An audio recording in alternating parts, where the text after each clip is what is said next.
Bismillahirrahmanirrahim. Assalamualaikum warahmatullahi wabarakatuh.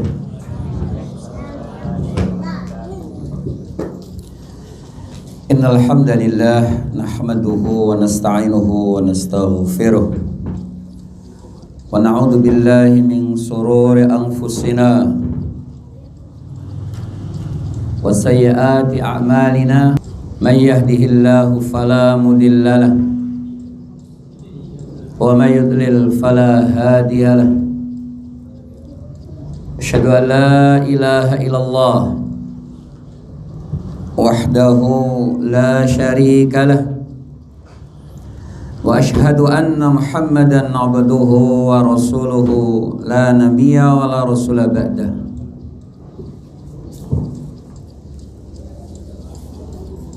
Allahumma salli ala Muhammadin wa ala alihi wa sahbihi wa man tabi'a huda bi ihsanin ila yaumiddin. Ya ayyuhalladzina amanu taqullaha haqqa tuqatih wa la tamutunna illa wa antum muslimun.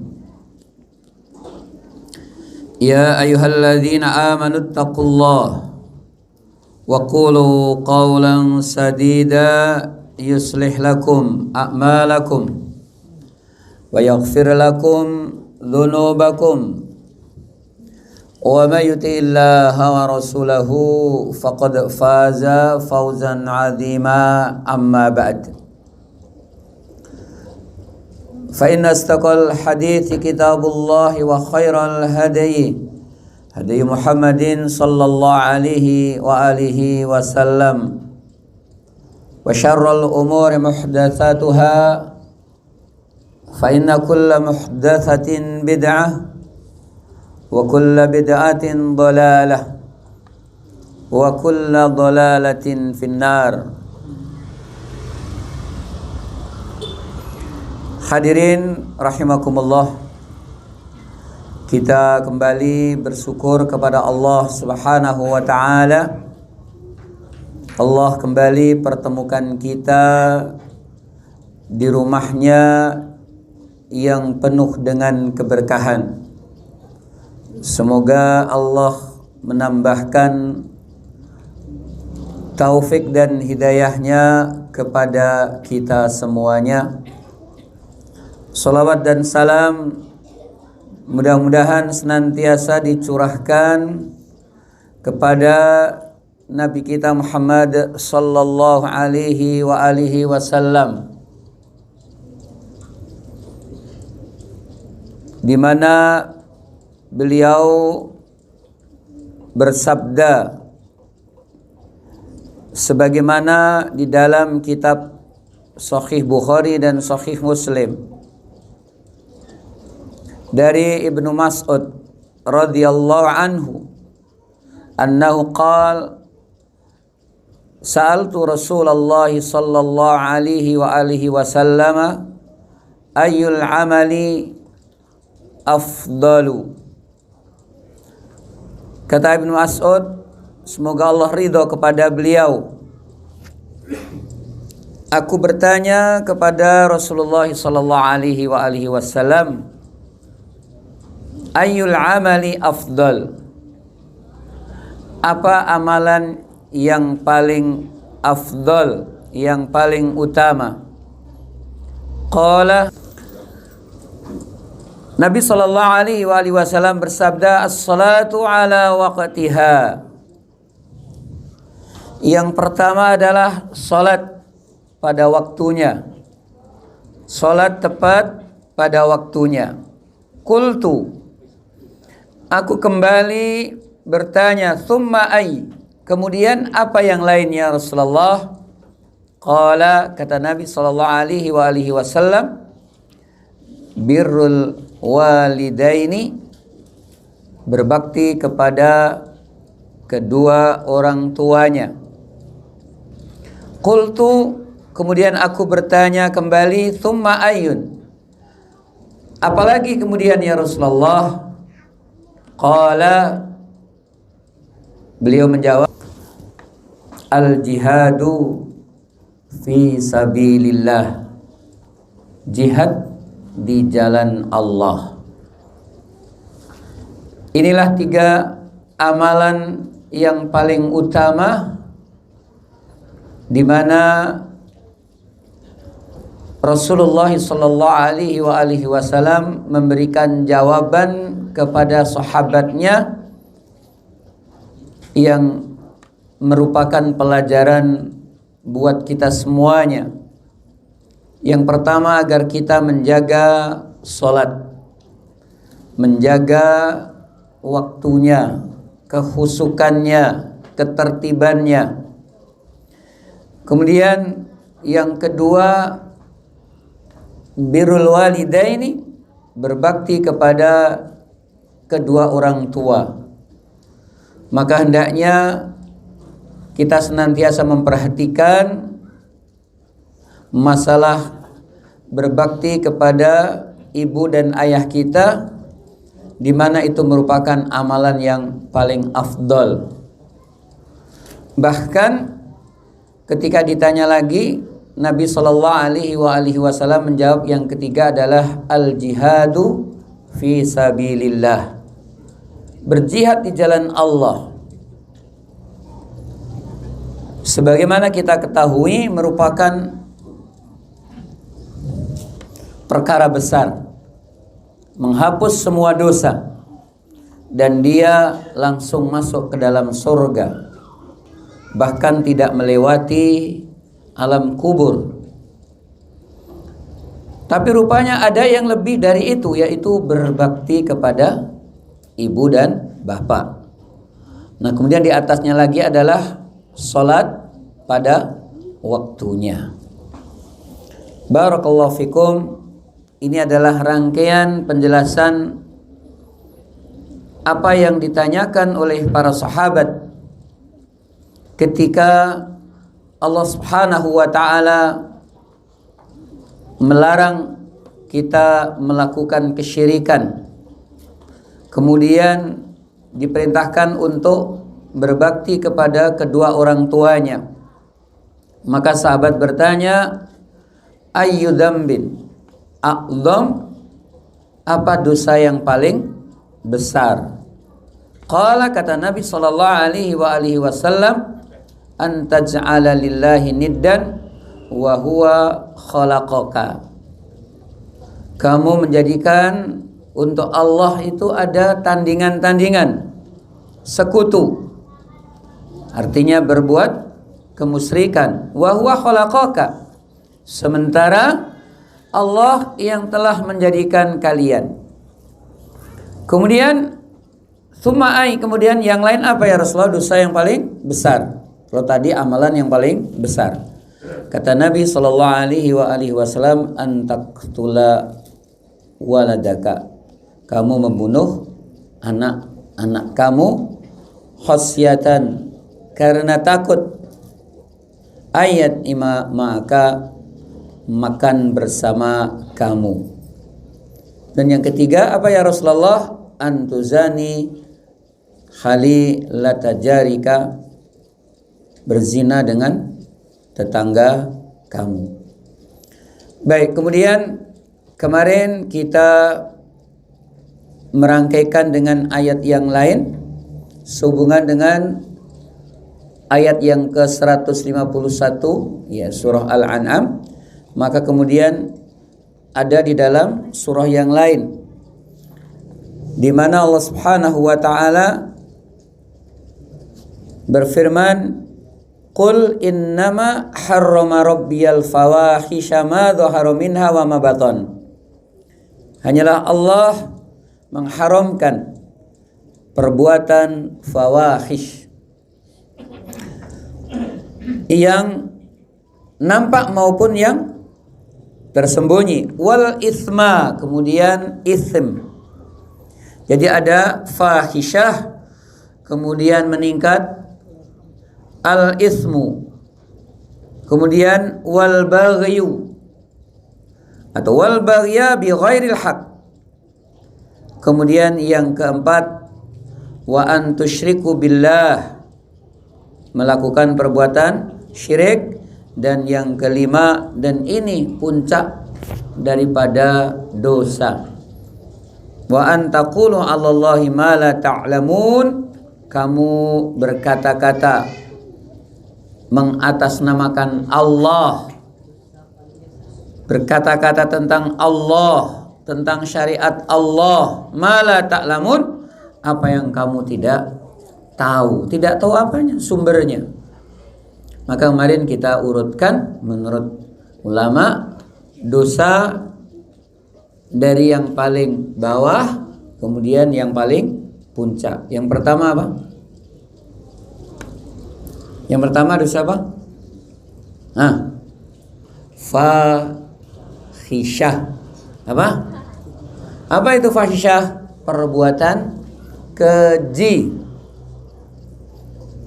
Perbuatan keji itu perbuatan yang menjijikkan. Ya, kemudian di dalam Al-Qur'an Allah Subhanahu wa taala berfirman, "Wala taqrabu az-zina." Jangan kamu mendekati zina. Jangan mendekati zina. Innahu kana fahisyah, karena itu perbuatan fahisyah. Bukan zina, kamu jangan berbuat zina. Tidak ada larangan seperti itu. Tapi yang ada apa? Kamu jangan mendekati zina. Kalau mendekati saja tidak boleh, tentu lebih tidak boleh berzinanya. Nah, ini mendekati zina itu perbuatan fahisyah, keji. Nah, mendekati zina itu apa? Memandang, ya, mendengar, kemudian ya memegang. Dan itu disimpulkan kepada orang yang istilah sekarang apa? Pacaran. Itu dilarang, itu fahisyah. Pokoknya perbuatan-perbuatan yang mengarah kepada perbuatan zina, perbuatan yang menjijikkan, yang nampak maupun yang sembunyi. Iya. Fawahish, perbuatan keji. Kemudian yang selanjutnya adalah al-ithmu. Apa ithim? Ithmu, dosa yang diperbuat oleh dirinya. Dan ketika Nabi SAW ditanya tentang apa itu ithmun, dosa, maka apa kata Nabi SAW? Apa yang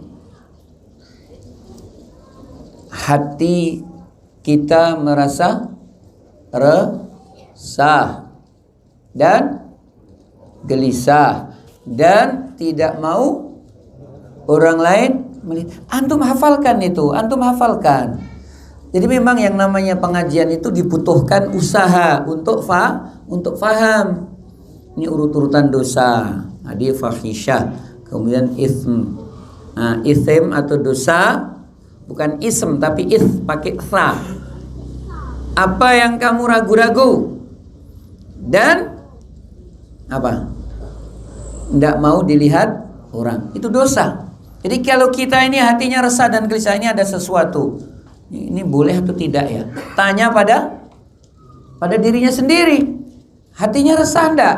Enggak. Tenang, nyaman. Malu nggak dilihat orang? Malu. Jangan, walaupun hatinya tenang tapi kok merasa malu. Tapi kalau tidak merasa malu, kemudian tenang hatinya, maka itu tidak dosa. Anak umur 2 tahun, kemudian ada kue punya kawannya, diambil, kemudian dimakan. Anak itu malu enggak? Enggak. Ketika makan senang enggak? Resah enggak hatinya? Dosa atau tidak? Tadi mengambil barang orang lain, dia mencuri. Resah enggak? Malu enggak? Dosa atau tidak? Dosa atau tidak? Tidak. Ya kalau antum seperti itu, udah besar, ngambil HP orang, ya kan? Nyaman hatinya, enggak malu, itu udah dosa. Nah, ini orang gila. Normalnya kalau anak sudah balik, itu kalau bukan punya sendiri mesti ada rasa malu. Nah, ini ithmun. Ya, oke, ini tingkat yang kedua. Tingkatan yang ketiga adalah al-baghyu bi ghairil haq. Apa itu? Melakukan perbuatan tanpa dasar yang benar. Nah, ini namanya kezaliman. Oke. Zalim itu bisa kepada dirinya sendiri dan bisa kepada orang lain. Antum merokok itu zalim atau tidak? Zalim. Pada siapa? Diri sendiri dan orang lain. Iya. Antum mencuri. Nah, ini juga antum menzalimi diri sendiri dan orang lain. Antum menipu. Antum melakukan perbuatan-perbuatan merugikan orang lain. Itu zalim. Nah, ini apa bedanya antara ism dengan zalim? Kan lebih ringan mana? Antara ismun dengan baghyu. Lebih ringan mana? Ismun. Apa sebabnya? Kalau dosa diri sendiri itu cukup istighfar, tobat kepada Allah. Tapi kalau zalim maka tidak cukup istighfar. Masih ada lagi apa? Minta halalnya kepada orang yang kita zalimi. Maka kata Nabi SAW, ittaqul zulma, jauhi kamu itu merugikan orang lain. Fa inna zulma, karena merugikan orang lain, zulumat yaumal qiyamah, nanti akan menjadi sebab di hari kiamat kita dalam kegelapan. Na'udzubillahi min dzalik. Ya. Kemudian yang ke berapa? Keempat adalah berbuat syirik. Nah, ini syirik itu sebenarnya dosa yang paling besar. Karena orang kalau sudah berbuat syirik, maka habis apanya? Harapannya. Habis amalannya. Dan dia masuk neraka tanpa hisab. Na'udzubillahi min dzalik. Kenapa nggak dihisab? Ya, yang mau dihisab apa? Udah dihapus. Dan di neraka jahanam dalam keadaan kekal. Na'udzubillahi min dzalik. Ya, makanya kemarin kita sampaikan syirik itu konsekuensinya ada 5 minimal. Dosanya tidak diampuni. Innallaha la yaghfiru ayyushraka bih. Kok diulang Ustaz? Ya, karena banyak yang enggak hafal. 1, dosa tidak diampuni. Yang kedua, seluruh amal ibadahnya dihapus. Ini memang harus diulang-ulang dan disampaikan kepada orang lain. Ini dakwah kita yang pertama dan utama. Negara kita akan jadi baik itu kalau orang-orang sudah tidak melakukan perbuatan syirik. Orang Islamnya maksudnya. Kalau orang Kristennya itu tidak apa-apa berbuat syirik. Tidak akan berpengaruh bagi kemakmuran sebuah negara. Tapi kalau orang Islam sudah musyrik, hancur negaranya, hancur keluarganya, hancur pribadinya, hancur amalannya, hancur akhiratnya. Ijtanibu sab'al mubiqatin, jauhi 7 yang menghancurkan, kata Nabi. Yang pertama adalah syirik. Orang kalau berbuat syirik, hancur. Apa yang hancur? Semuanya. Pribadinya hancur, kepercayaan diri hancur, keluarganya nanti hancur, negaranya juga hancur. Orang pakai jimat kemana-mana, bangga karena tahan ladiang. Saya yang bacok, katanya tahan ladiang. Kalau ada orang bilang tahan ladiang, sini. Dan mungkin tahan ladiang kalau kita langsung dibacok. Apalagi kita pas bacok takut. Tapi baca ayat kursi, sini saya bacok. Tapi jangan lehernya, nanti mati. Ya, bacok itu kakinya itu kok berdarah. Sadar dia, tidak ada tahanan dia. Tapi dia baga. Suatu saat mandi, ganti baju, jimatnya tinggal. Aja ya, mati saya. Mati saya. Kenapa? Jimat tinggal.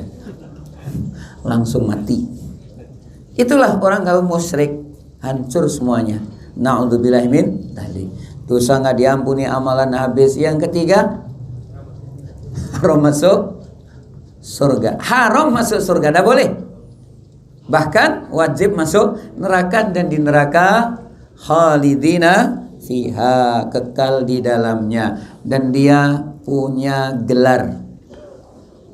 Apa gelarnya? Syarrul bariyah, sejelek-jelek makhluk.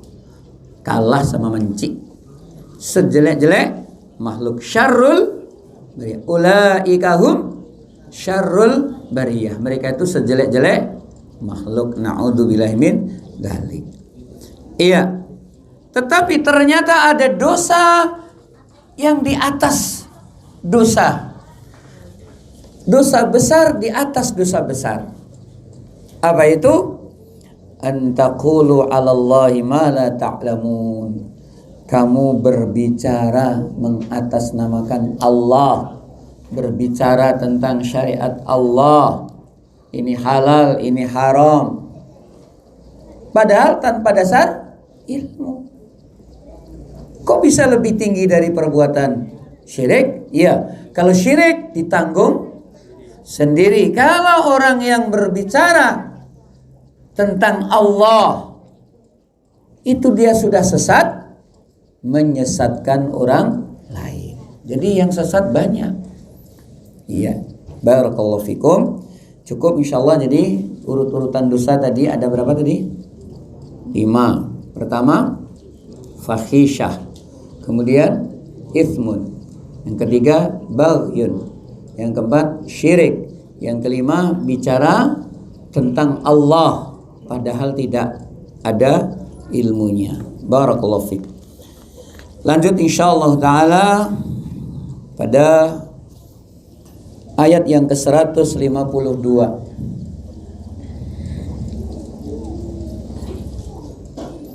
A'udzu billahi minasyaitonir rajim. ولا تقربوا مال اليتيم إلا بالتي هي أحسن حتى يبلغ أشده وأوفوا الكيل والميزان بالقسط لا نكلف نفسا إلا وسعها وإذا قلتم فاعدلوا ولو كان ذا قربى وبعهد الله أوفوا ذلكم وصاكم به لعلكم تذكرون. ولا تقربوا, dan jangan. Taqrabu, kamu mendekati. Apa yang tidak boleh didekati? Kalau ada sesuatu yang tidak boleh didekati, artinya tidak boleh, lebih tidak boleh tidak boleh diamalkan. Wala taqrabu, dan janganlah kamu mendekati malal yatim, harta anak yatim. Kamu jangan dekati harta anak yatim. Maksudnya kamu jangan mengambil, mencuri, mengakali, menzalimi kepada anak yatim tentang harta yang dia miliki. Itu lebih dilarang, dekati aja tidak boleh. Jadi berdekat-dekat untuk berbuat zalim terhadap harta anak yatim. Wala taqrabu, dan jangan kamu mendekati malal yatim, harta anak yatim, illa, kecuali billati hiya ahsan, dengan cara yang baik, hatta yablugha asyuddahu, sehingga dia sampai kepada usia dewasa. Maksudnya status keyatiman itu adalah dia kalau sudah dewasa. Wa auful kaila, wa aufu, dan sempurnakanlah kaila. Apa itu kaila? Takaran. Wal mizana. Apa mizan? Timbangan. Wa auful kaila wal mizan, dan sempurnakanlah takaran, timbangan, bil qist, dengan adil. Wala nukallifu nafsan illa wus'aha. La nukallifu nafsan, tidaklah kami memberikan beban kepada seseorang illa, kecuali wus'aha, sebatas kemampuannya. Wa idza qultum, wa idza, dan apabila qultum, kamu berkata, kamu berbicara, fa'dilu, hendaknya dengan ucapan yang adil, bijaksana, jujur, sopan. Fa'dilu, hendaknya kamu berbuat adil, walau meskipun kana, yang diajak bicara itu dza qurba, ada kaitan kekerabatan. Wa bi'ahdillahi, dan terhadap janji Allah, aufu, hendaknya kamu tepati. Dzalikum wassakum bihi, yang demikian itu diwasiatkan kepada kamu, la'allakum tadhakkarun, agar kamu mengambil pelajaran.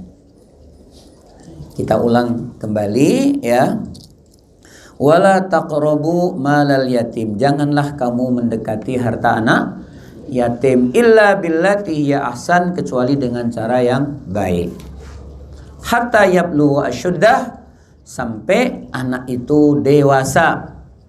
Wa auful kaila wal mizan, sempurnakanlah takaran-takaran, timbangan-timbangan, bil qisti, dengan cara yang adil.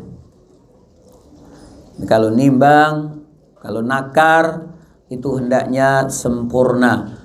Karena la nukallifu nafsan illa wus'aha, Allah tidak membebani seorang kecuali atas dasar kemampuannya.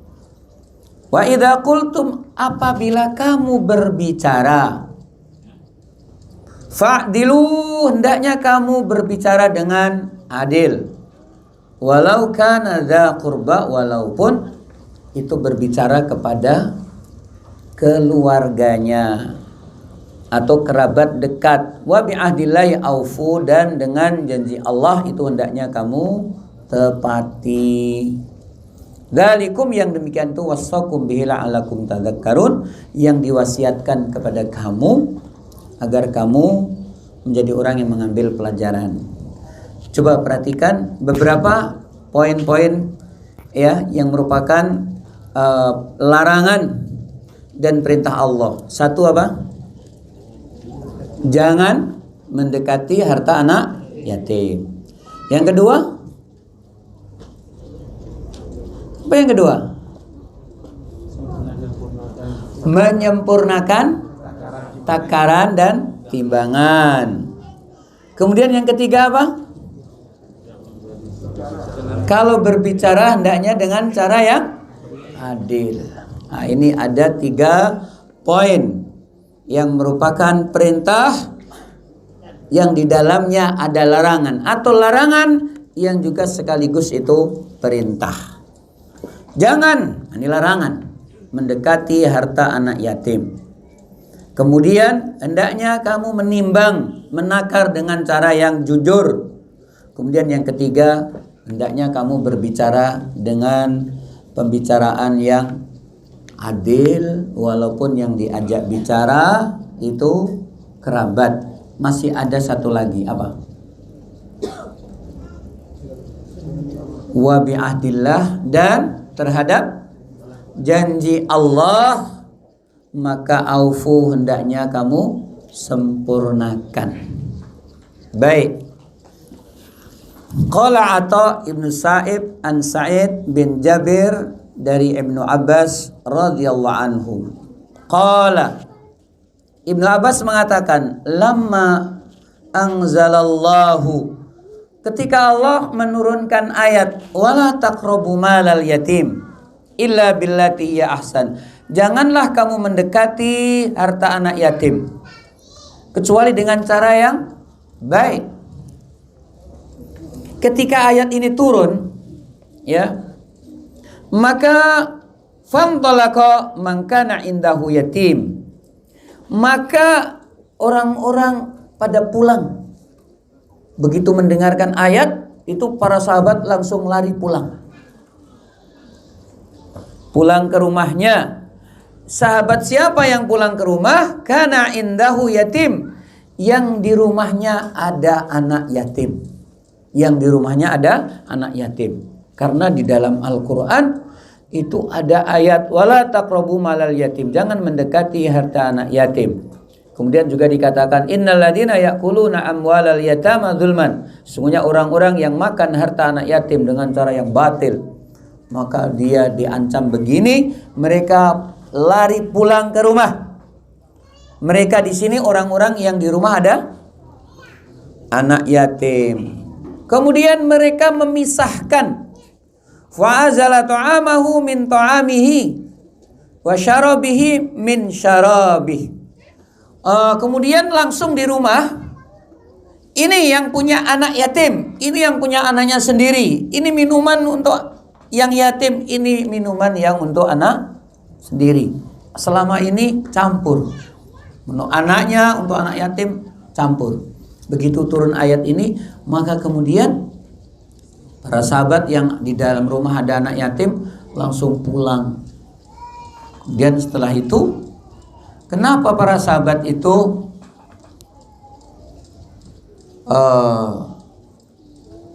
di sini dikatakan mereka pada pulang yang di rumahnya ada anak yatim?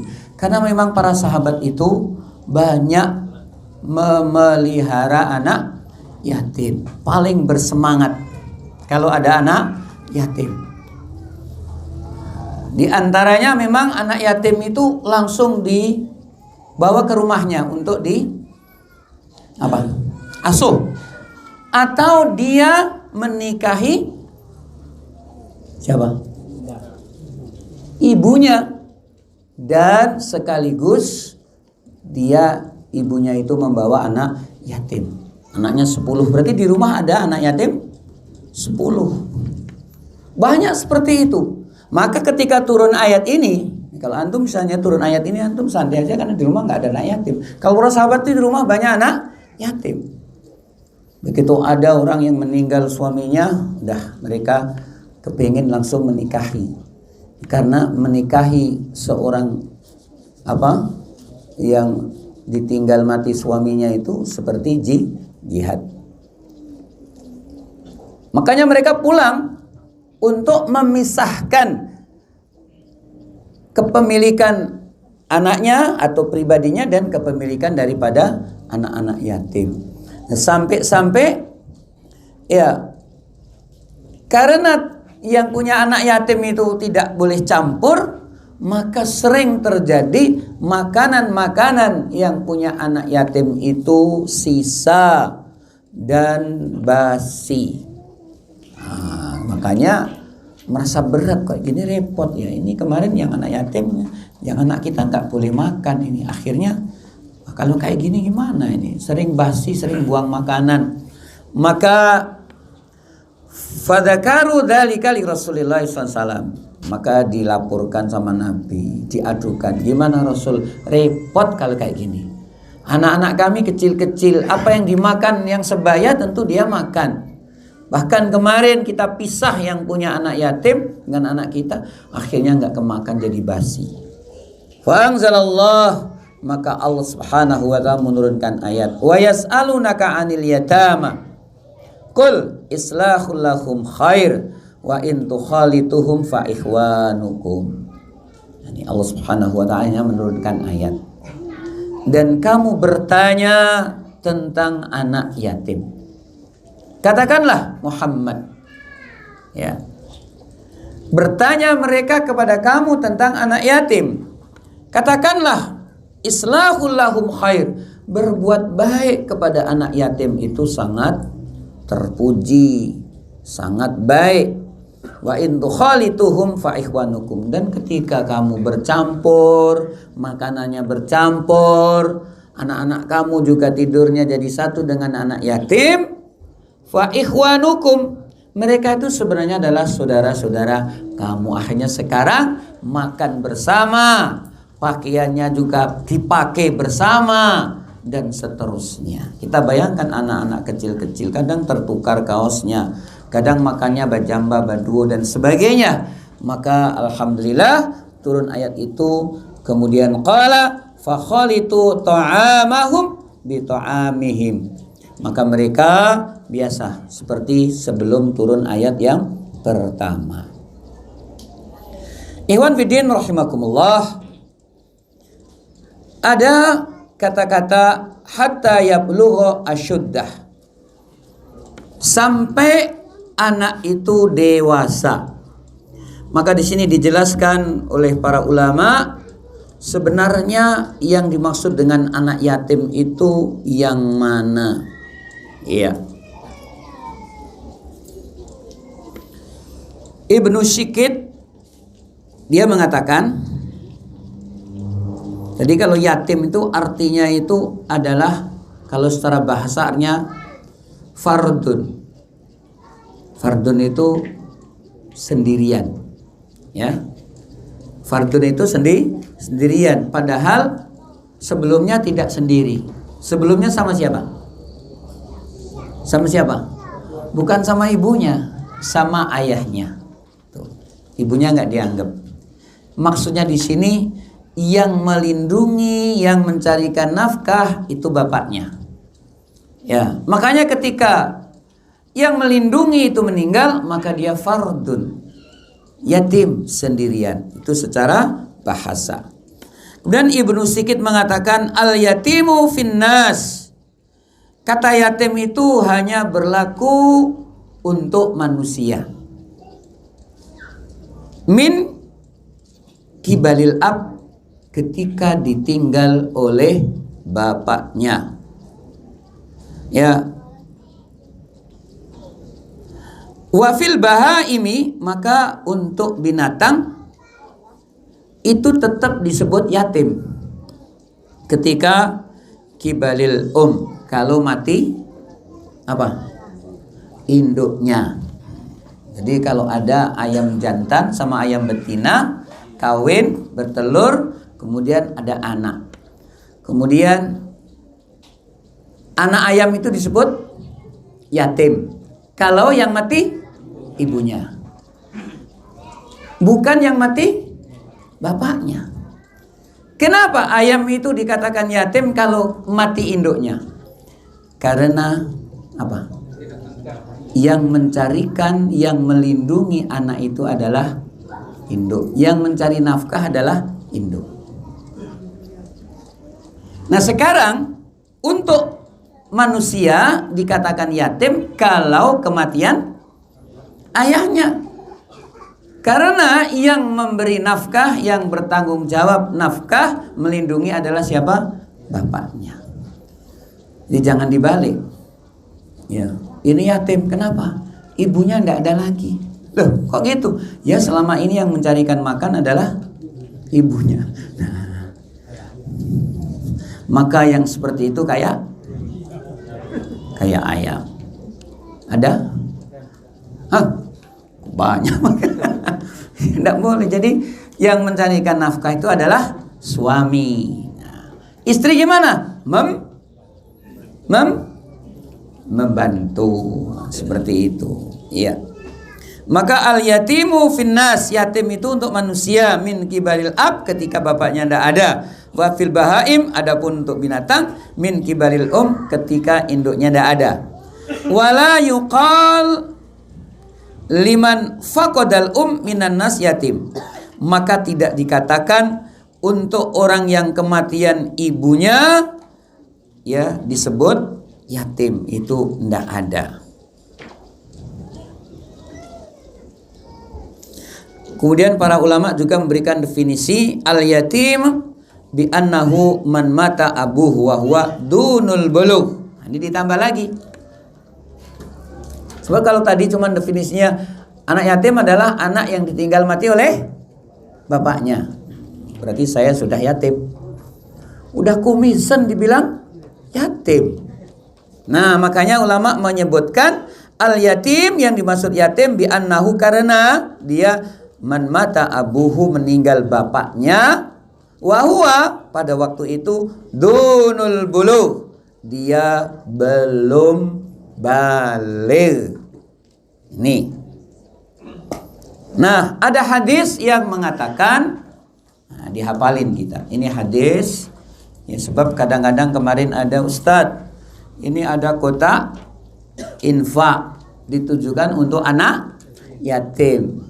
Jadi dia itu sudah kuliah, masih berhak atau tidak? Nah, maka di sini jawabannya ulama mengatakan yatim ketika dia ditinggal mati bapaknya sementara dia belum balik, berdasarkan hadis la yutma, tidak diyatimkan atau tidak disebut yatim ba'da, setelah ihtilam, dia ngimpi. Ngimpi apa? Dikejar orang gila. Bukan, dikejar perempuan. Iya, la yutma ba'dal ihtilam, tidak dianggap yatim kalau dia sudah mimpi. Ya. Atau sudah tumbuh bulu. Nah, itu sudah namanya baligh. Entah bulu kumis atau bulu jenggot, ketiak enggak. Iya. Hadis tadi diriwayatkan oleh Imam At-Tabrani, ya. Dan ini menjadi pegangan kita bahwa Allah Subhanahu wa taala mengatakan hatta yablughu asyuddah, sehingga dia dewasa. Berarti memang yatim itu tidak seterusnya. Maka hak-hak anak yatim pun juga dibatasi. Batasnya dengan umur. Iya. Walaupun ibunya nikah lagi, ada bapaknya, itu terus wah, status yatimnya nggak ada, karena ada gantinya bapak. Enggak. Ya, tetapi kalau cerai, bapaknya masih hidup, maka dia tidak yatim. Iya. Kadang-kadang dibilang yatim. Nah, bapaknya ndak ada, meninggal. Tidak, kepai. Itu ndak yatim. Ya. Iya. Kemudian ada istilah piatu. Nah, piatu itu kalau ibunya meninggal. Makanya kalau bapak ibu meninggal, orang menyebut yatim. Ya. Sebenarnya itu ada di kamus Indonesia, bahasa Indonesia. Adapun untuk istilah syariat itu tidak ada yatim piatu, atau piatu tidak ada, karena memang dikatakan yatim tadi menurut bahasa maknanya apa? Sendirian, tidak didampingi oleh ayahnya. Nah, makanya ketika ayahnya nggak ada, dia yatim. Adapun ketika ibunya nggak ada, aslinya sebenarnya ya itu tidak statusnya yatim. Cuman di tempat kita itu kadang-kadang kalau bapaknya meninggal biasa-biasa. Tapi kalau ibunya yang meninggal seakan-akan jadi anak yatim karena lain dan suatu hal. Ya, itu makanya di sini harus didudukkan. Nah, kemudian sekarang ketika turun ayat ini, para sahabat pulang langsung hati-hati, menunjukkan bahwanya para sahabat itu paling bersemangat mensikapi Al-Quran, syariat Allah. Begitu dikatakan jangan dekati harta anak yatim, mereka langsung lari pulang ke rumah, dipisah. Dan yang kedua, para sahabat itu paling bersemangat untuk mengasuh anak yatim. Ya, berdasarkan hadis-hadis bahwa Nabi Shallallahu Alaihi Wasallam beliau bersabda,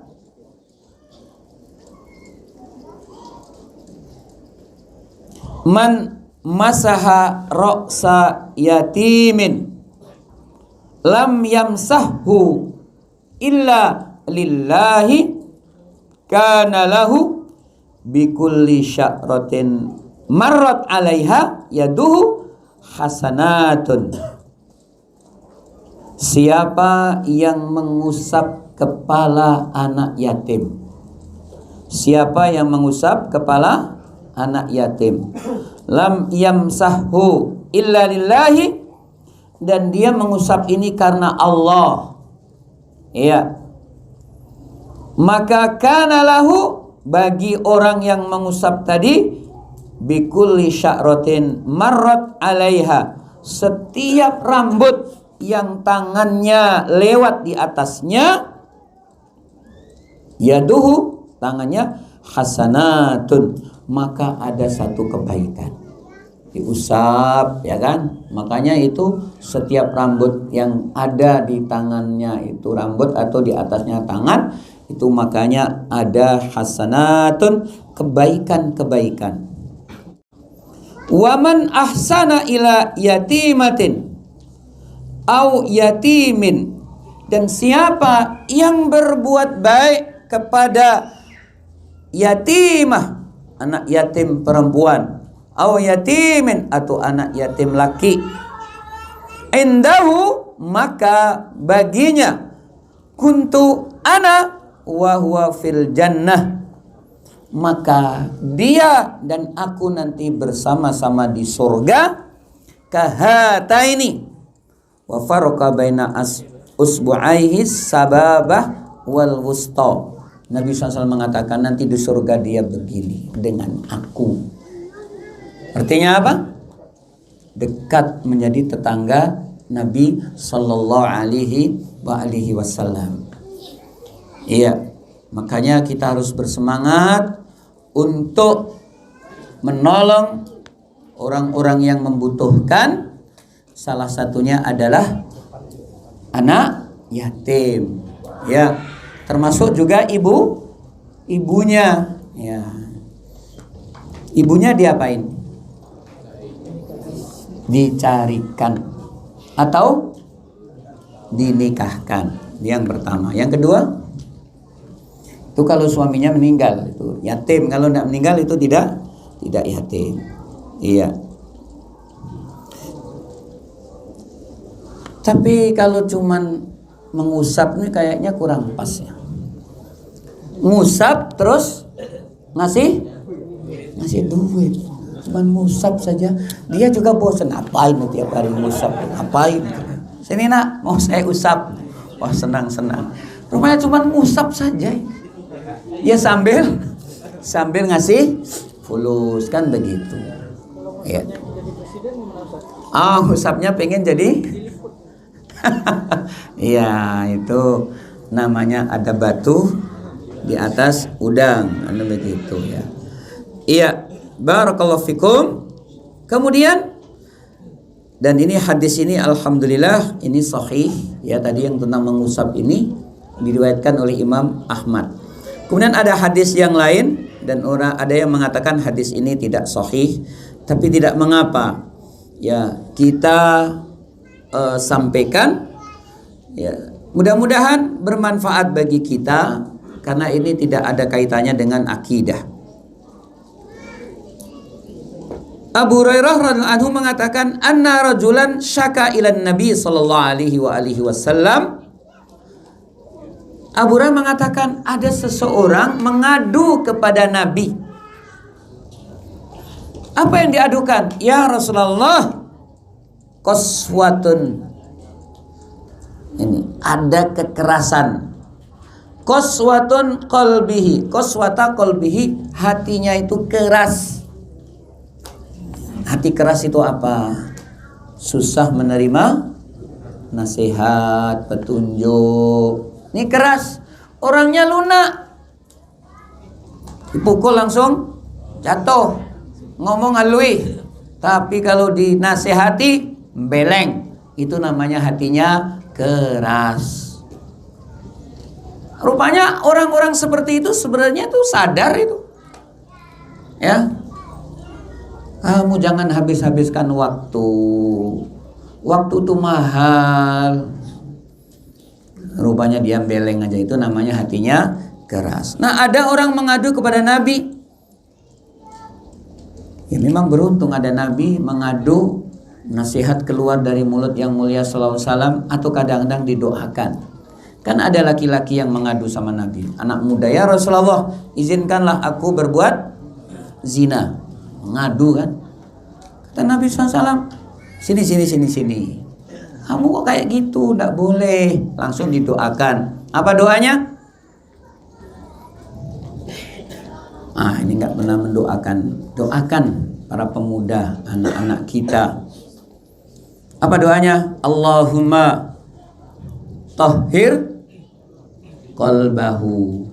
Ya Allah, mohon anak muda ini dibersihkan hatinya. Apa? Terus apa lagi? Waghfir dzambahu, ampunilah dosa anak muda ini. Yang ketiga apa?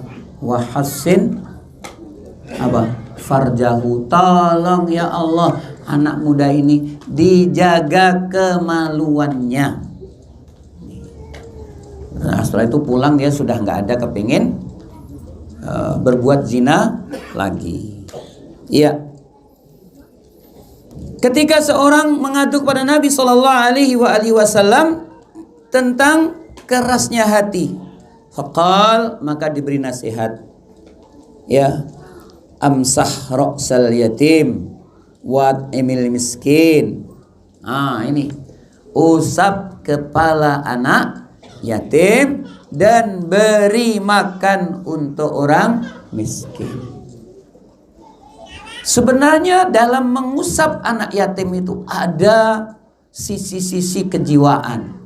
Anak yatim itu kan tidak ada bapaknya, yang biasanya bapaknya memberikan ini, memberikan itu dan sebagainya. Sedih dia melihat kawan-kawannya main sama bapaknya, gini. Tidak ada salahnya antum tidak sekedar mengusap, gendong, bawa, diajak main, diajak jalan-jalan. Kalau antum punya harta, dibawa ke kedai, itu beli mainan, silakan milih, tapi yang murah. Dia senang sekali. Udah makan belum? Ini ya, Masya Allah ini ya. Jadi di sini insya Allah akan melunakkan hati. Ya.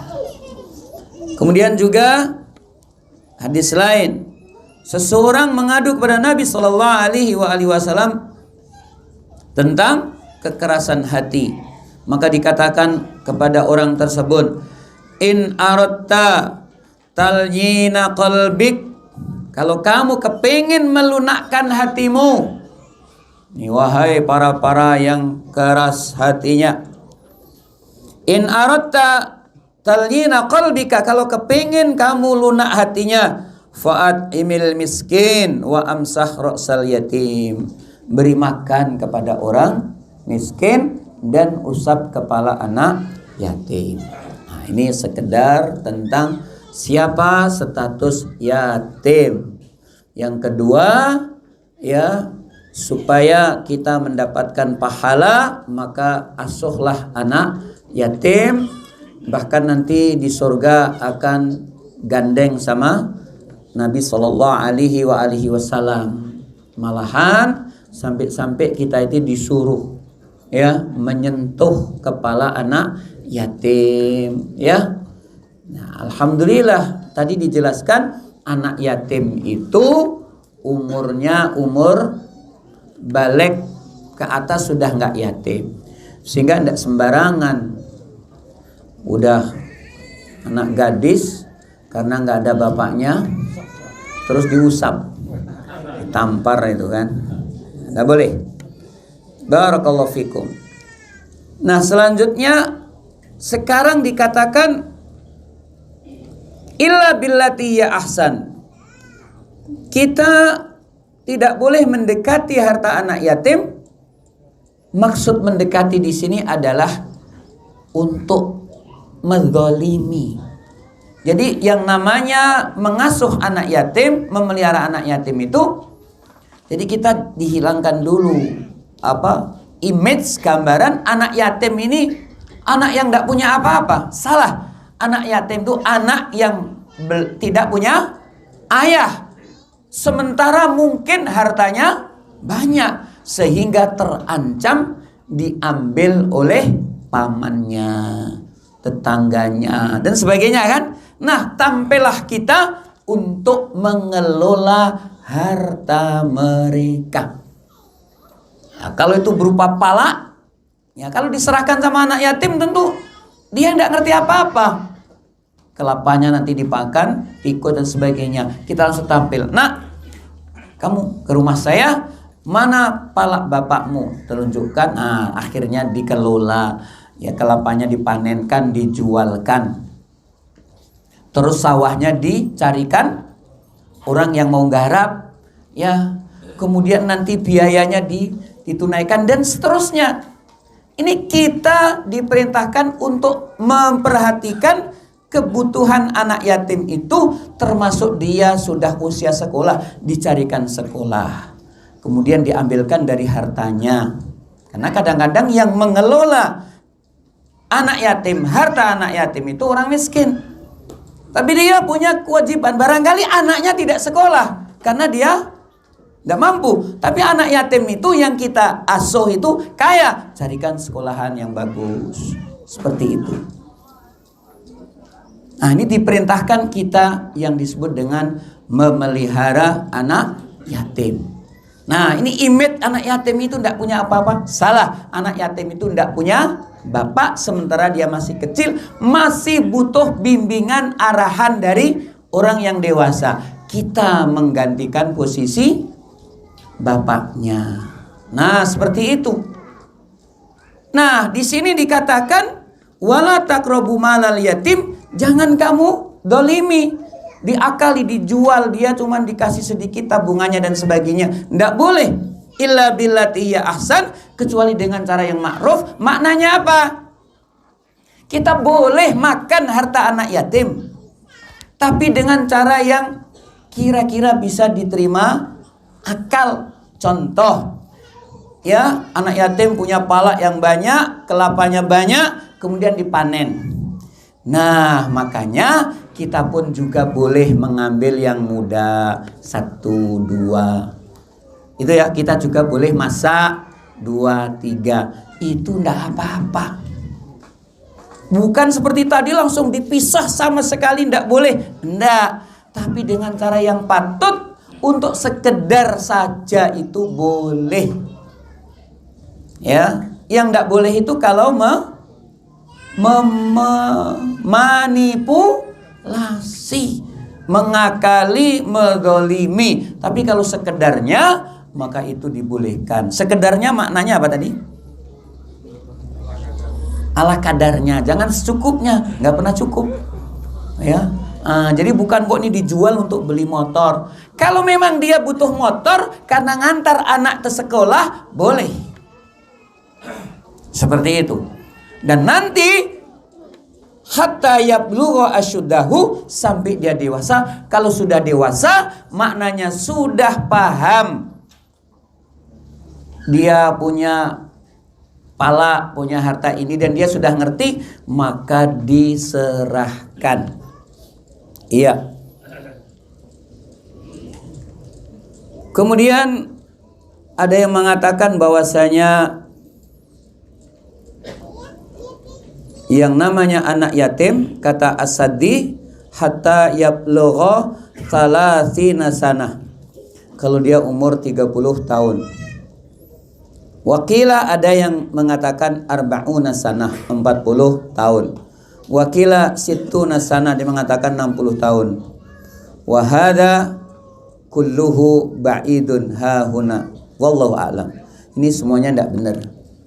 Ini pendapat. Ya, ada yang mengatakan 40 tahun, ada yang mengatakan 30, ada yang mengatakan 60. Itu tidak benar. Yang benar tadi la yutma, tidak yatim ya kalau dia sudah ngimpi ya. La yutma ba'dal ihtilam, tidak yatim lagi kalau dia sudah ngimpi, maknanya udah dewasa. Cuman kita juga harus melihat, barangkali anak itu dewasa, itu usia SD kelas 6. Tapi kalau itu diserahkan hartanya untuk mengelola, saya kira anak SD kelas 6 itu belum mampu. Maka tetap kita memelihara mereka. Iya, barakallahu fikum. Lanjut insyaallah taala. Wa auful kaila wal mizan bil qisti, dan sempurnakanlah takaran dan timbangan dengan cara yang adil. Nah, ini juga perlu kita perhatikan masalah nimbang. Entah kita yang nimbang atau orang lain yang nimbang untuk kita. Kita harus amar ma'ruf nahi mungkar. Menakar ini ya gimana? Sebenarnya menakar sama menimbang itu beda tipis. Kalau menakar itu gimana? Itu hitungan biji, 1 biji, 2 biji, 3 biji. Itu menakar. Tapi kalau menimbang itu masalah apa? Berat kanan dan kiri. Nah, kita harus bilqis, harus jujur, harus benar, harus adil. Allah Subhanahu wa taala berfirman, wa auful kaila wal mizan bil qisti, dan sempurnakanlah timbangan takaran dengan cara yang adil. Ya'muru ta'ala bi iqamatil adli, kita diperintah untuk berbuat adil fil ahdi wal ita'i, ketika kita ya mengambil atau ketika kita memberi, ketika kita menimbang untuk diri kita ataupun menimbang untuk orang lain. Iya. Sebagaimana Allah Subhanahu wa taala mengancam, wailul lil mutaffifin alladzina idza talu 'alan nasi yastawfun wa idza kaluhum aw wazanuhum yukhsirun ala yadhunnu ulaika annahum mab'utsun liyaumin 'adzim yauma yaqumun nasu lirabbil alamin. Kita perhatikan, wailun, celakalah, lil mutaffifin, untuk orang-orang yang curang. Iya. Yakni alladzina idza talu 'alan nasi yastawfun. Kalau dia menimbang ya untuk manusia, yastawfun, kalau dia menimbang atau orang lain menimbang untuk dirinya, dia minta disempurnakan. Wa idza kaluhum aw wazanuhum yuksirun. Tapi kalau dia nimbang untuk orang lain, dia mengurangi. Jadi kalau menimbang untuk dirinya disempurnakan, sempurna atau malah dilebihin. Tapi kalau untuk orang lain dikurang-kurang. Hati-hati ibu-ibu yang sering ke pasar, timbangan itu ada angka-angkanya. Ya, kita tidak boleh di atas timbangan, kemudian ngambil 1, kemudian tambah 1 ya. Tidak boleh. Kalau ditimbang udah selesai, udah dibungkus, baru kita mengatakan, boleh nggak tambah 1? Nah, ini untuk hati-hati. Sebab timbangan masih ada di atasnya, kemudian kita ngambil 1 taruh di situ. Wailul lil mutaffifin, celaka orang yang curang. Kalau nimbang untuk dirinya minta disempurnakan, giliran untuk orang lain dikurangi. Ini masih di atasnya, kemudian kita minta disempurnakan. Jangan. minta tambah, jangan. Udah, kalau memang beli 1 kilo, ya pas di angka ini. Untuk hati-hati, malah jangan sampai melebihi garis-garis yang ada. Kalau memang mau minta, itu setelah selesai menimbang. Tuh. Tetapi ingat, meminta itu tercela walaupun tidak haram. Ya. Makanya udah ini kita praktekkan. Umar bin Khattab radhiyallahu anhu mengatakan, dan jualan di pasar. Orang yang tidak ngerti apa? Fikih. Ini salah satu yang harus kita pahami, nimbang itu harus adil. Iya. Ala yadhunnu ulaika annahum mab'utsun. Apakah mereka itu tidak mikir bahwa mereka itu nanti akan dibangkitkan liyaumin adzim, pada hari kiamat, yauma yaqumun nasu lirabbil alamin, ketika manusia pada waktu itu berdiri di hadapan Allah di mahsyar. Maka kata Imam Ibnu Katsir rahimahullahu taala, wa qad ahlakallahu ummatan minal umami kanu yabkhasunal mikyal wal mizan. Allah dulu pernah menghancurkan satu umat disebabkan mereka itu curang, mengurangi, ya, berbuat dolim ketika menakar dan menimbang. Sering terjadi praktek-praktek di pasar. Ya, saya termasuk salah satu pengamat. Jadi kita membeli salak,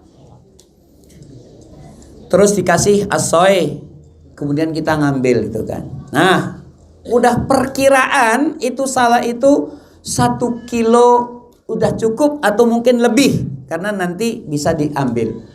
Rupanya sama yang jual salak, maaf mungkin ada yang jual salak ya. Ini contoh ya.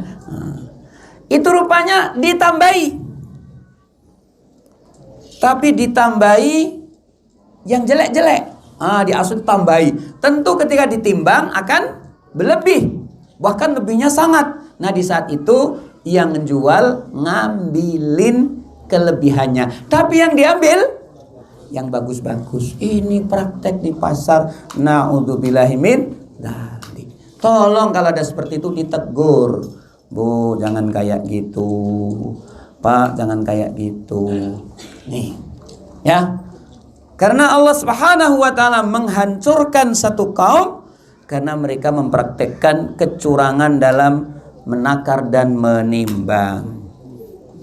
Iya.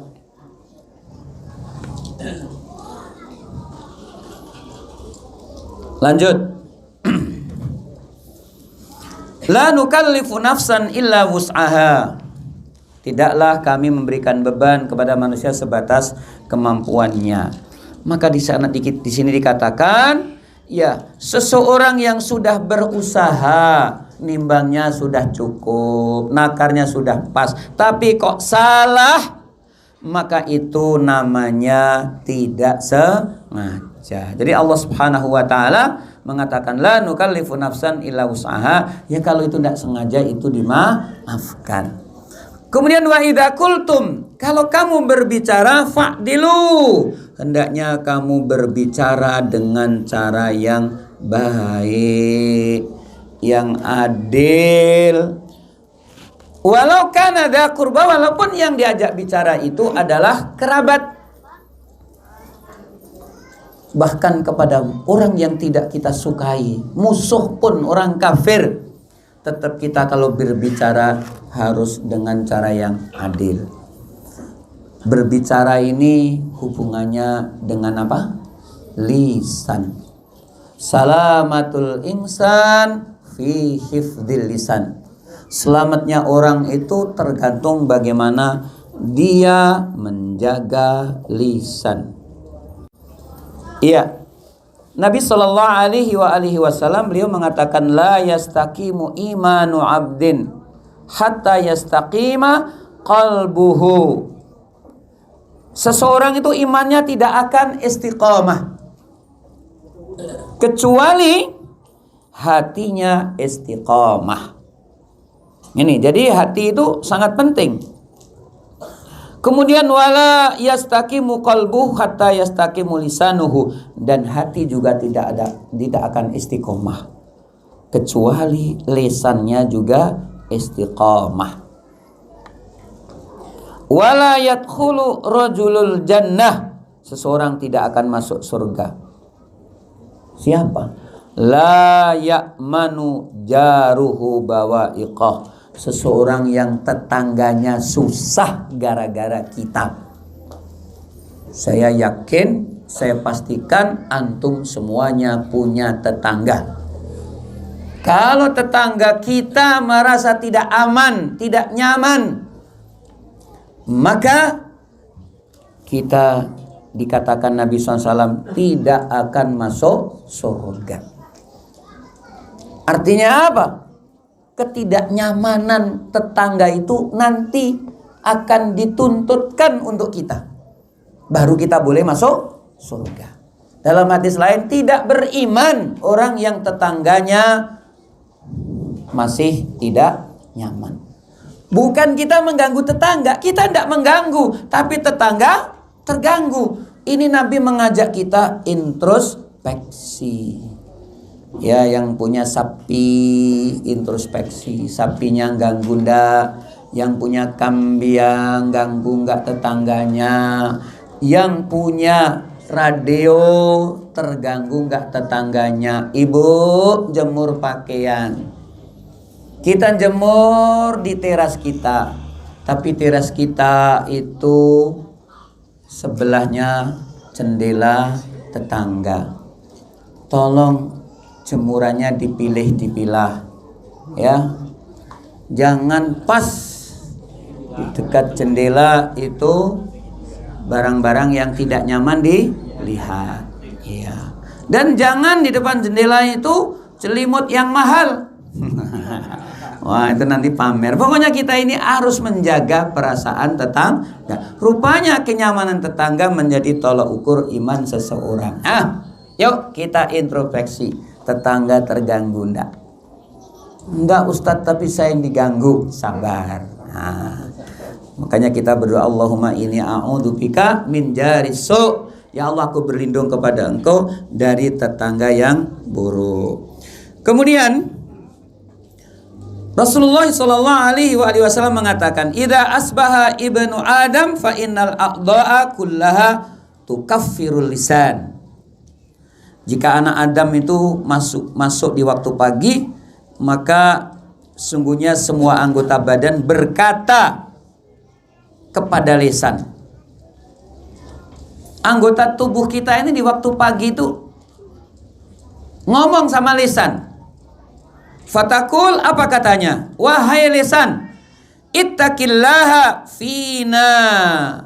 Bertakwalah kamu kepada Allah, takutlah kamu kepada Allah. Wahai lisan, pikirkan kami, tangan, kaki, perut dan semuanya. Fa innama nahnu bik, karena sesungguhnya kami ini tergantung kepada kamu. Nanti saya sebagai tangan itu akan disiksa nanti di akhirat atau dimasukkan ke dalam surga, itu sekarang tergantung pada kamu.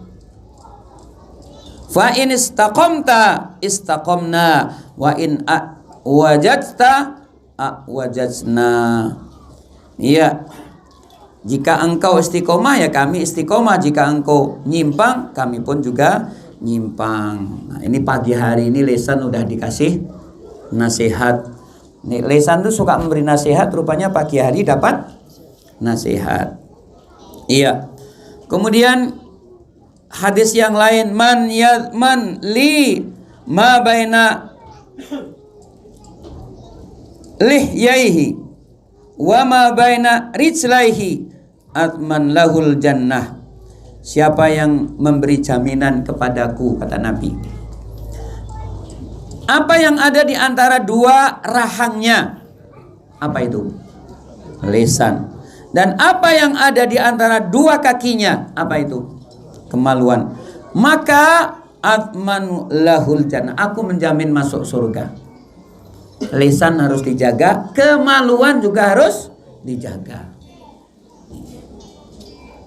Siapa yang tidak menjaga kemaluan, maka tidak ada jaminan surga dari Nabi.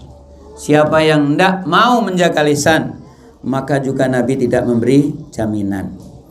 Perhatikan ikhwan fiddin rahimakumullah. Uqbah bin Amir, dia berkata, apa katanya? Aku bertanya kepada Nabi sallallahu alaihi wasallam, "Ya Rasulullah, man najat?" Ya. Apa yang menjadi sebab keselamatan? Apa yang menjadi sebab keselamatan ya Rasulullah? Maka kata Nabi sallallahu alaihi wasallam. Perhatikan kawan-kawan. Karena setiap kita pasti kena nasihat ini. Iya. Amsik alaika lisanaka, tahan mulutmu. Amsik alaika lisanaka, tahan mulutmu. Jangan sembarang berbicara. Satu. Yang kedua, wal yasaka baituka, hendaknya engkau jadikan kamu betah di rumah. Yang pertama disuruh nahan lisan, yang kedua suruh betah di rumah. Artinya jangan keluyuran, jangan keluar-keluar, karena di luar banyak fitnah. Walaupun sekarang di rumah juga banyak fitnah. Malah sekarang ini orang betah di rumah ngapain? Diem, mojok, megang HP. Nah, memangnya Nabi dulu nggak tahu kalau besok akan ada HP? Nabi kalau tidak diberitahu oleh Allah ya nggak tahu. Tetapi cukup pelajaran buat kita. Artinya ini untuk sebagai gambaran saja. Kamu itu betah-betah di rumah. Artinya jangan banyak keluar-keluar rumah. Karena lebih aman di rumah. Nih, ini sekarang bukan anak kecil saja. Kamu jangan keluar nanti diculik. Sekarang ini yang banyak diculik bukan anak-anak. Yang diculik siapa? Orang tua. Orang tua itu dikasih perangkap tuh di jalan-jalan itu. Supaya apa? Waktunya habis. Yang malah sekarang bukan orang tua. Anak-anak muda sekarang diberi perangkap yang sangat menyenangkan di jalan-jalan. Maka Nabi SAW mengatakan, wal yasaka baituka, luaskanlah rumahmu. Maknanya betahlah kamu tinggal di rumah. Silakan diterjemahkan masing-masing. Artinya ya jangan banyak melala, hura-hura, tapi di rumah saja. Yang ketiga, wabki ala khati'atika, tangisi dosa-dosa kamu. Jangan ribut dengan keburukan orang lain. Kita bukan Tuhan. Malaikat pun indah ngurusin dosa orang lain. Oh, si fulan gini. Seandainya si fulan tahu, dia mengatakan terima kasih. Kenapa? Dosa dia diambil inyong. Wabaki, tangisi saja khati'atika, dosa-dosa kamu. Ya, berapa pesannya tadi? Langsung lupa kan? Memang kemampuan kita cuma 15 menit. Ini sudah 1 jam. Pesan Nabi, ya Rasul, apa itu ya supaya kita bisa selamat? Maka kata Nabi SAW, ya, amsik alaika lisanaka, jaga lisan kamu. Tadi kan di dalam Al-Quran, wa idza qultum fa'dilu walau kana dza qurba. Kalau kamu ngomong harus yang benar, walaupun itu kepada kerabat. Tegas, jangan pakai ndak enak dan sebagainya. Iya. Nah, keselamatan itu dengan menjaga lisan, menahan lisan. kemudian betah di rumah, dan yang ketiga apa? Tangisi. Ulangi, satu, lisannya ditahan. Di sini nggak mengatakan jaga lisan. Amsik itu tahan. Jangan ngomong. Jadi nggak usah ngomong.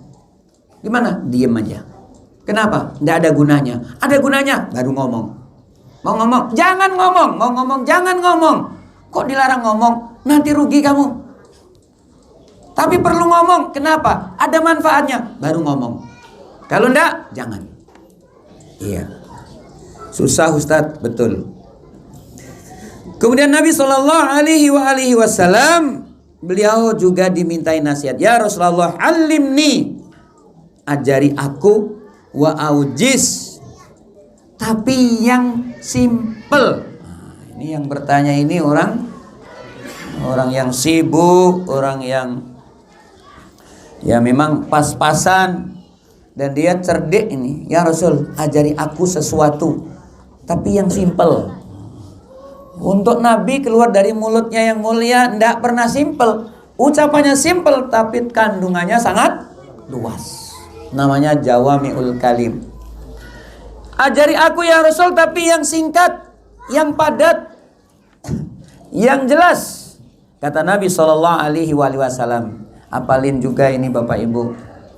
Idza kumta fi sholatika, apabila kamu berdiri untuk sholat, fasalli sholata muwaddi'in, maka sholatlah seakan-akan ini sholat perpisahan, sholat terakhir. Ini yang pertama. Jadi seperti apa sholat yang seakan-akan sholat terakhir ini? Allahu Akbar, mati aku nanti. Kan gitu kan? Makanya dia, ya Allah, tolong, Allah maghfirli warhamni. Itu betul-betul khusyuk, ampuni dosaku semuanya ya Allah, karena nanti saya mau mati. Jangan sholat seperti orang yang masih hidup. Allah Akbar, Allah Akbar, Allah Akbar. Nggak boleh. Cuman maaf kawan-kawan, kayaknya di sini banyak yang belum paham makna bacaan sholat. Wajib hukumnya memahami, mengerti makna bacaan sholat. Entah belajar sama Pak Guru, entah belajar sendiri, silakan. Lafaz-lafaznya harus belajar, tapi maknanya itu bisa beli buku. Allahumma ya Allah, ba'id, jauhkanlah baini, antara aku, wa baina khotoya, antara dosaku. Harus tahu. Ya, makanya kita kalau sholat kok tahu artinya, khusyuk, bisa sampai nangis karena paham apa yang diucapkan. Ini yang aneh, tidak tahu artinya tapi nangis. Oh, rupanya ayam dan lape alun pulang. Tolong Bapak Ibu sendiri-sendiri belajar memahami makna bacaan sholat. Idza kumta fi sholatika, apabila kamu berdiri sholat, maka fasolli sholata muwaddi'in, sholatlah seperti kamu sholat yang terakhir. Wala takallam, jangan ngomong. Nah, ini ngomong lagi. Bikalamin, dengan omongan, tak tadiru minhu, yang nanti omongan itu bermasalah di akhirat. Kamu akan diminta pertanggungjawabannya. Nih, jadi kita tidak boleh ngomong. Ya. Makanya ada seorang alim ini dia cerita, Masya Allah, tadi malam saya ngimpi. Apa ngimpinya? Seakan-akan sudah kiamat, saya dipanggil oleh Allah, ditanya tentang ucapan saya. Lah apa ucapan Bapak? Saya mengatakan, ya Allah, manusia butuh sesuatu. Maka langsung saya dipanggil, saya takut. Allah mengatakan, aku lebih tahu kebutuhan hambaku. Dia cemas dipanggil ya Allah, padahal dia mengatakan, ya Allah, manusia butuh sesuatu. Kan tidak salah. Rupanya kalimat itu mengejutkan orang alim ini. Bagaimana dengan ucapan kita? Bagus rumahnya, berapa biayanya? Wih, mobilnya halus ini. Berapa itu? Kadang-kadang kita ini menanyakan sesuatu yang tidak ada manfaatnya. Maaf Ustadz, memang tidak boleh basa-basi? Boleh, tapi jangan berlebihan. Kalau orang luruh, bagus. Tidak pernah ada tegur sapa. Tapi jangan berlebihan. Ingat, semua ucapan itu akan dicatat.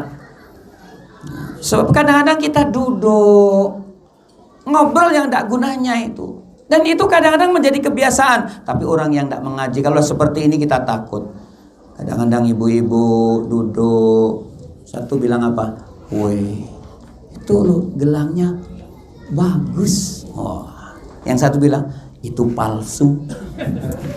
Ngapain ngomong kayak gitu? Apa gunanya, Bu? Kok ibu-ibu apa-apa juga sama ini. Itu gelangnya baru itu. Wah, tadi Baralek bawa gelang itu, Masya Allah itu. Kaki dikasih, anting-anting iya, tangan iya. Kayak orang jualan emas. Enggak, itu palsu. Itu ngeredit, itu imitasi. Apa gunanya? Kita enggak ranah itu. Kita itu memperbanyak berzikir. Iya. Kata Nabi, wala takallam, jangan ngomong bikalamin dengan ucapan tak tadiru minhu, yang nanti akan menjadi masalah. Kita jadi repot. Iya.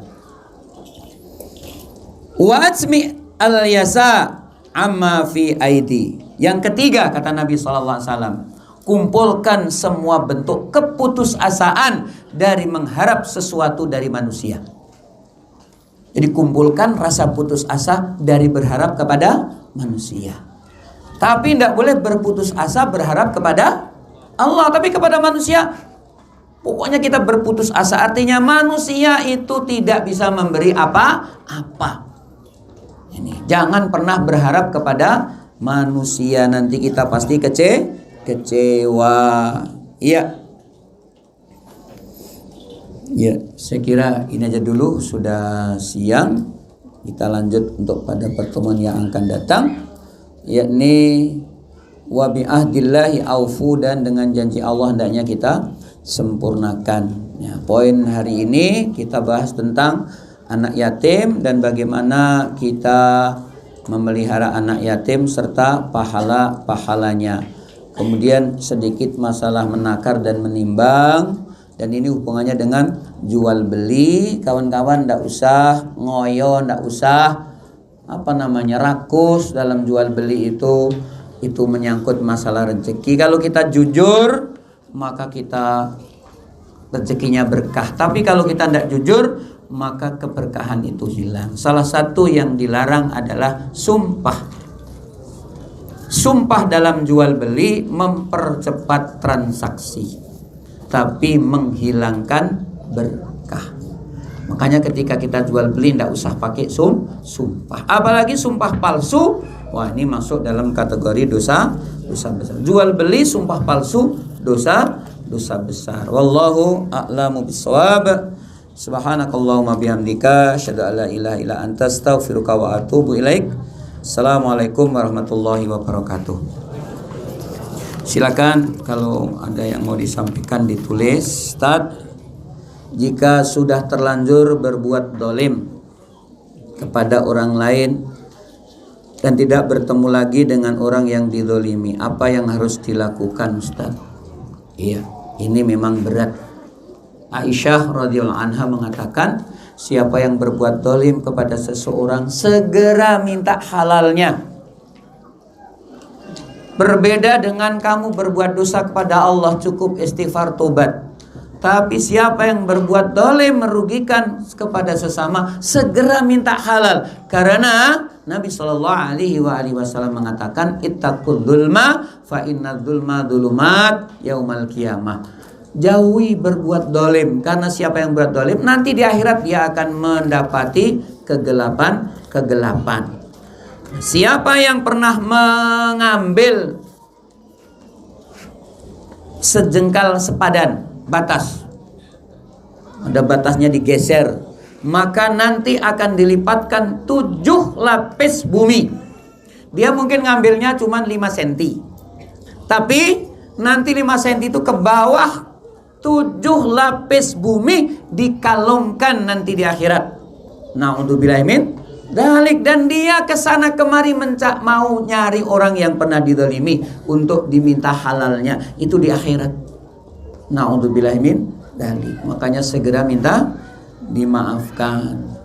Yang ngambil sandal, ya, minta maaf dan sandalnya segera dikembalikan. Yang ngambil ayam seperti itu, ya. Ngambil snack orang lain, jatahnya 1 ngambil 2. Padahal itu yang boleh double cuman panitia. Dia bukan panitia ngambil 2 ini. Nampak banyak ini. Tidak boleh. Yang boleh double hanyalah panitia. Ini ngambil 2 tidak boleh gitu ya. Harus dikembalikan. Nanti di akhirat malu. Bawa snack, rupanya dulu double. Begitu ya. Nah, sekarang kalau sudah terlanjur ya dia harus mencari maaf, mencari halal. Rupanya orang itu sudah tidak ada.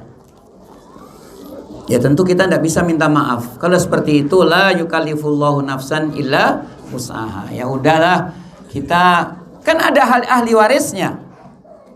Ya kasihkan kepada ahli waris. Ahli warisnya. Ini antum dulu SMA nyolong bakwan kan? Ngaku semuanya. Makan 3 bilang berapa? Ini 1 gini kan. Gimana yang punya bakwan meninggal? Sekarang sedekah di atas namakan orang yang pernah dizalimi. Allah maha tahu. Ya, seperti itu. Dan dimintakan maaf orang yang pernah kita zalimi sampai kita merasa orang dosa kita itu sudah dimaafkan oleh Allah Subhanahu wa taala. Iya. Assalamualaikum. Apakah anak zina termasuk anak yatim? Barakallahu fikum. Anak zina dia tidak dikatakan anak yatim. Tetapi kaum muslimin diperintahkan untuk mengasuhnya. Ini pertanyaan yang bagus. Ya, kaum muslimin diperintahkan untuk mengasuhnya. Kecuali kalau sudah diasuh oleh bapak zina, ya udah selesai masalahnya. Tapi kalau dia terkatung-katung, ya anak kan tidak salah. Dia terlahir tidak punya bapak, yatim atau tidak? Tidak. Tapi dia memiliki hak untuk diasuh. Ya, kasihan dia. Ya, seperti itu. Wallahu a'lamu bishawab. Waalaikumsalam.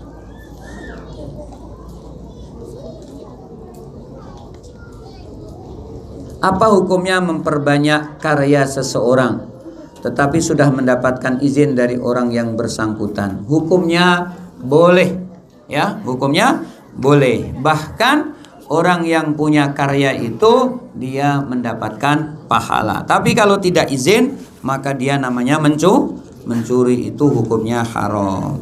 Iya.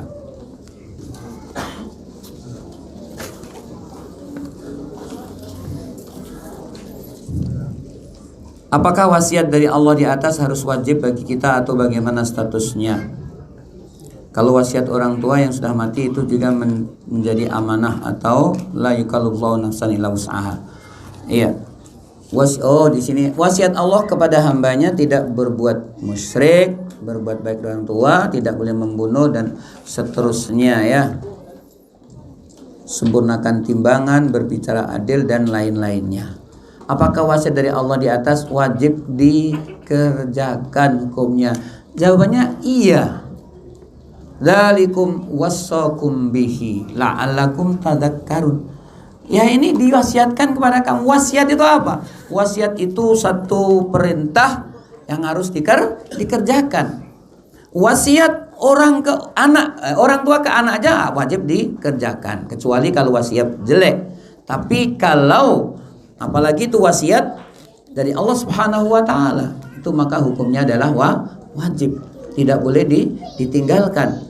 Apalagi ini tadi ada ancamannya, wailul lil mutaffifin.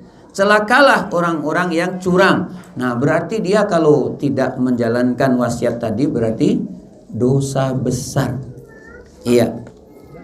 Dan jangan mendolimi anak yatim. Nah, ini juga wasiat yang harus dikerjakan. Kalau wasiat itu, wasiat orang tua yang sudah mati itu juga menjadi amanah. Iya, kalau orang tua berpesan kepada kita, ya kita kerjakan dengan syarat wasiatnya itu baik.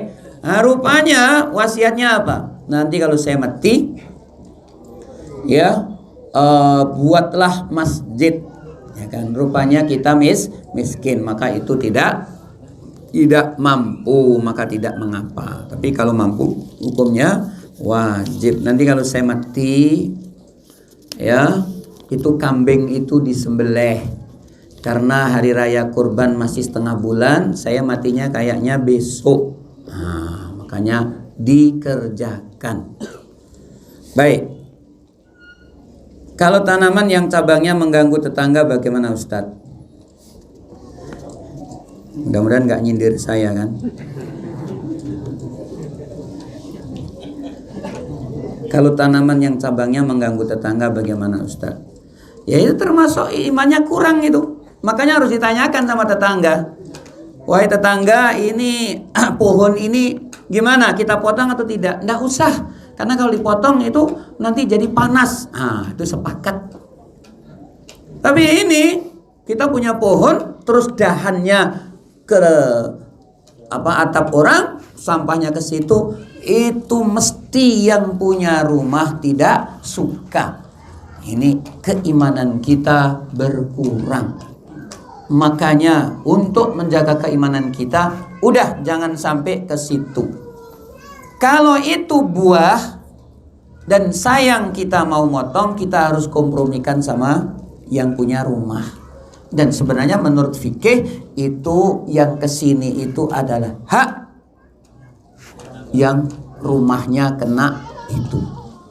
Ini makanya dibilang, Pak ini ada bahan ke situ. Ini gimana? Ini sebab kalau saya potong sayang, kalau nggak dipotong nanti kalau panen yang ini itu punya bapak. Seperti itu. Oh ini bagus sekali. Itu nggak apa-apa. Dan ini jamaah kadang-kadang sekarang ini kita itu kurang hati-hati. Kalau dulu nggak apa-apa karena palak laweh, tanaman banyak. Ada istilah sekendak. Kan gitu kan? Ini ngambil ini nggak apa-apa, ini sekendak. Nggak boleh, kita udah ngaji. Palak semakin sempit, tanaman semakin dikit. Apapun harus izin kan begitu ya. Ini jadi di belakang itu ada tanaman ini daun untuk bikin kolak itu yang bikin wangi itu. Daun pandan. Itu tumbuh di pala orangnya, kita harus izin. Harus izin. Bu, saya ambil pandannya. Silakan, jangan lupa. Iya itu kan bagus itu. Iya itu senang semuanya. Dikasih walaupun cuman sepiring. Tentu senang kan. Iko pandan ngambil sekendak, tapi giliran makan hidung aja yang panen, itu menyakiti namanya. Termasuk ini ibu-ibu, ini penting saya lupa ya. Ibu-ibu kalau punya anak kecil, kalau anak kecil makan makanan yang lainnya tidak makan, tolong disuruh di rumah. Itu menyakiti tetangga. Nabi SAW mengatakan, siapa yang anaknya membawa makanan, itu dibagi sama anak yang tetangganya. Kalau ndak, suruh masuk. Ini adab, Masya Allah. Nabi mengajarkan itu. Coba anaknya keluar bawa makanan nih, es krim misalnya kan. Oh, tentu anak tetangganya ini kan, terdolimi itu. Jadi ibu-ibu apa-apa, ini kita itu ngaji itu supaya berakhlak, beradab. Seperti itu ya. Iya. Ya, jadi seperti itu. Assalam, afwan, seorang telah mendolimi saudaranya sesama muslim. Belum sempat dia minta maaf, orang yang didolimi itu meninggal dunia. Dia telah bertobat kepada Allah, tapi bagaimana dosanya pada saudara yang telah didoliminya? Iya, tentu dia harus minta maaf. Lah yang diminta maaf itu sudah nggak ada, orang meninggal. Dan dia tidak bisa langsung ke kuburan. Jauh, patang gua awak nak sengaja, nggak bisa lah mati. Jadi gimana?